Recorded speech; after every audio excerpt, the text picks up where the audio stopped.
Here's another pile of crap. The Unstoppable Wasp. This is a book that was canceled, right?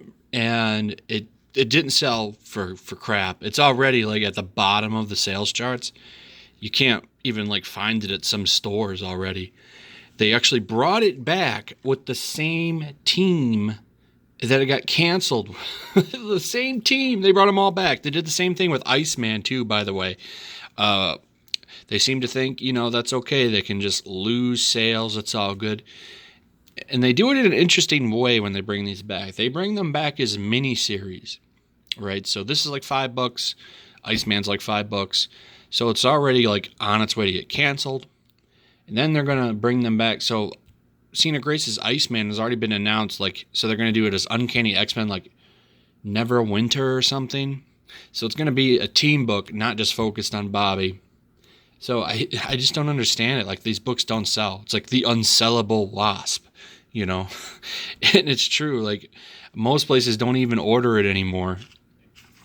And who are the geniuses behind this book? Oh, familiar names. Alana Smith and Tom Brevoort. I wonder what's going on there. So, anytime there's a big pile of crap or a mistake in a book, you usually always will find these two names attached to it. It's almost like an expectation. And there's a theory that, Tom Brevoort knows where the bodies are buried, and that's kind of why he gets to keep his job. And Alana Smith, I don't know, she must be doing something good for him or something. I'm not too sure. But, we can only speculate. We know that she's somebody that worked at a Kohl's or something before she got a job as an associate editor at Marvel. So who knows? Maybe she was just that talented and Tom took a liking to her.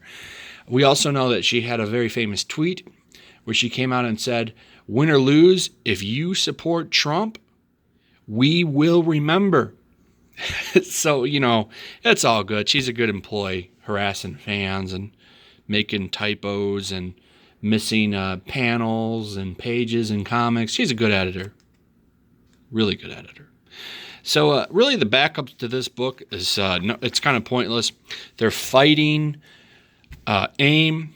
The whole point of this book is about science versus science, and the SJW idea of science is basically two rocks banging together, I think. They don't really know what that is. Like, Mockingbird is a science advisor. I don't know how you are a science advisor. So she's just an expert in all things. She just knows everything. Like, she took several general ed courses and now she's an advisor. It don't work like that, you morons. At least the Eve Ewing book, which is nice, is she's a genuine academic. So I don't know if they just really put her through the editorial ringer or she is just naturally talented. She did a good job with Ironheart.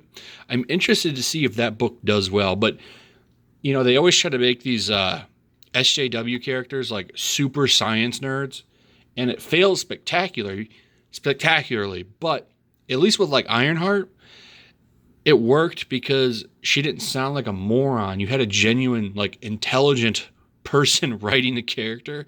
So it didn't sound cringy and stupid. So it was really interesting. Also, I'd like to point out that these are women. Both of these characters are women getting ready to beat up science nerds.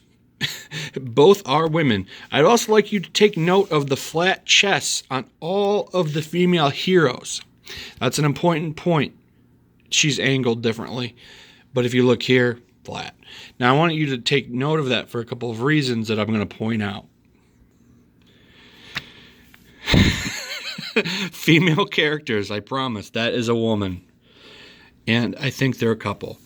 It's a Marvel comic, so 50% of all women in Marvel Comics are in love with each other. And this is the female bad guy. Take note of the breast size. This is also a female villain. Take note of the breast size. So yes, the females that are bad are always feminine, looking somewhat, even though she has that weird mental haircut. And the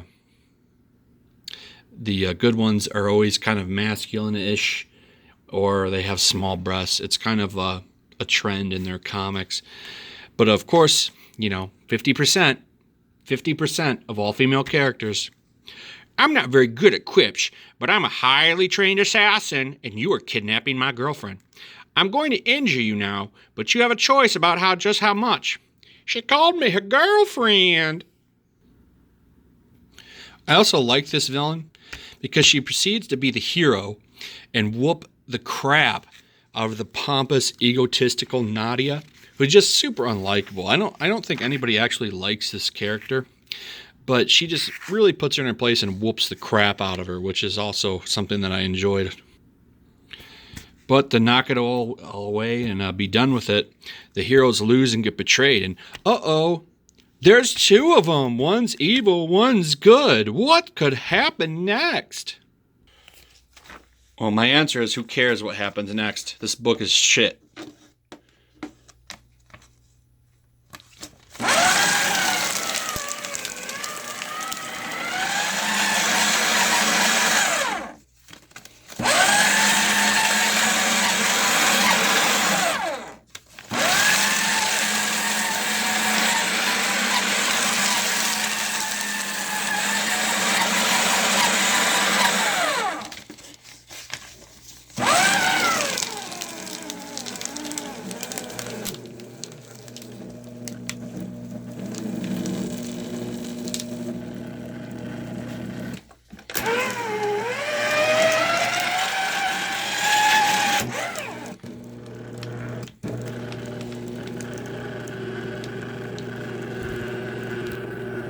Oh, just like the editorial staff, it can't accept it.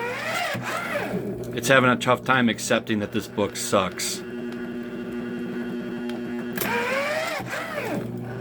Well, anyway, I'll figure this out, right? Follow the Streamy link in the description. Also, check out my Patreon if you're enjoying my content and want to support me. Like, subscribe, hit that notification bell. And I'll see you guys on the next one.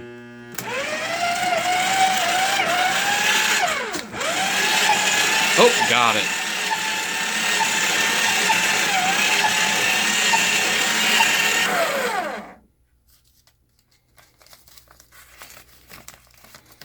Let's finish this up, shall we?